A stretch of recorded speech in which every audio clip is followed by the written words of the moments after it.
I grew up at an old mill in Snohomish. It was called the Maltby Mill, and I spent 7 years there between the ages of 5 and 12.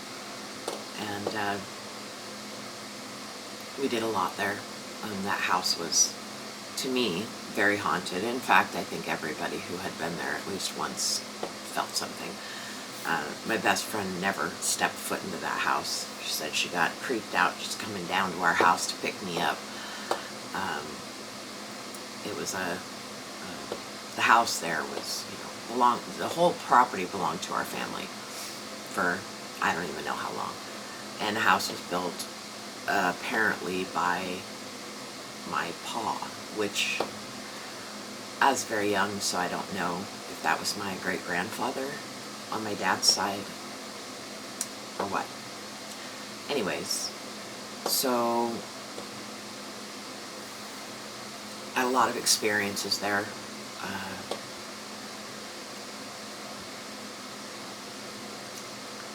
So I used to see things when I was a kid, and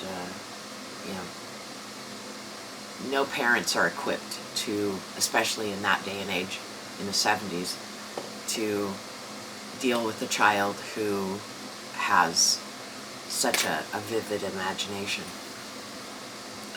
My mom, she did really well. She didn't dismiss me, but you're still alone, because there isn't anybody else who's experiencing what you're experiencing.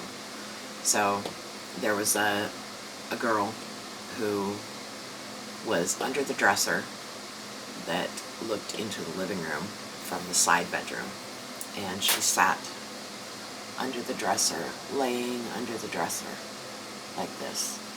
She had long auburn hair, all one length. She was probably 17, 18 years old, I would have to say. Young, but I was young. So that's a difficult one for me. But she watched. That's what she did. And I saw her there many, many, many times.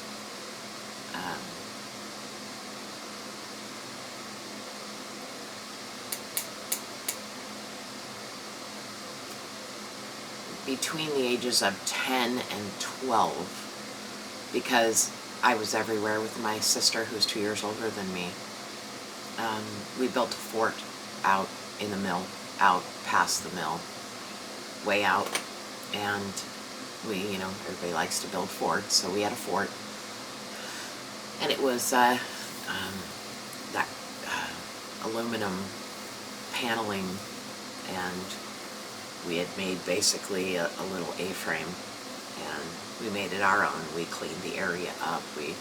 All the understory of the trees and bushes and stuff we cleared out, made a nice trail to go there, and we used it as a means to get out of the house, in which we would say a friend would come over, and this is 90% of the time this was my sister, because she was between the ages of 12 and 14, so very very into escaping, and I was always with her. So we would go and sleep out there at night, but we didn't sleep at all. We would take off and go to this friend's house and smoke. A lot of that. So one night, and we only did this when my dad was gone. My dad was a long haul truck driver. So we did this one night, and we knew that my dad was going to be back at some point. So we knew how to ditch vehicles and what have you. So we took off. We went to the friend's house. We, smoked and had fun and whatever, and then we're heading back. And it was me and my sister and her best friend. And we were heading back, and every car that you see headlights, you jump in the ditch, and all the way home. We were sure we were going to get caught by my dad, which would have been really bad, but we didn't. So we make it onto the property, and this is probably 4 miles. We walked probably about 4 miles to this other friend's house. So we made it back onto the mill's property, out of the side of the house. You can't see the house from that side of the mill. We get down, we find our trail, little 70s flashlights. When I say little, they're not little, it's just the light is very dim. They're very large, bulky, heavy. And we hit the trail to go where it winds through the trees to get to our little fort. And we get there and we get in, and our sleeping bags are all ready for us.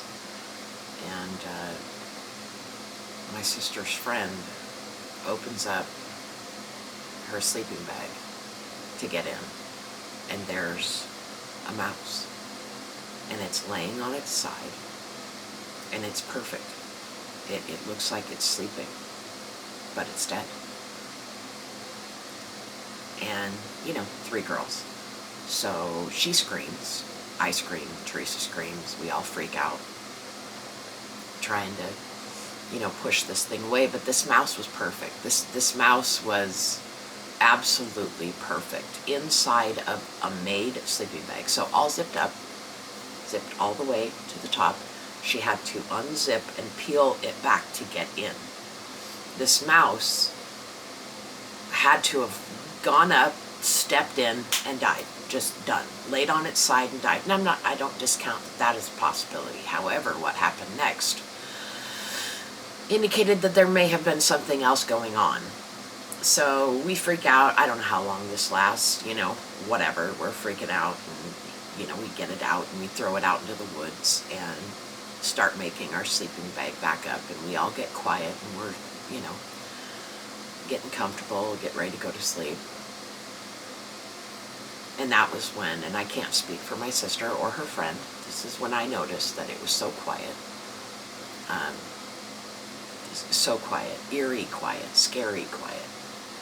And yep, could be because we had just got done freaking out, adrenaline, we were scared, freaked out, absolutely. However, then something walked in front of our little 3 feet opening, because it's dark in here, it's dark. And it's a little bit lighter outside, because it's probably 3 or 4 in the morning, it's summertime, so it starts to get that false dawn. And something walked in front of our little lean-to, and it blocked out the light, and you could hear steps. So it was like the leg blocked it out, and then boom, boom, boom. Heard the little creak. The creak from our lean-to was probably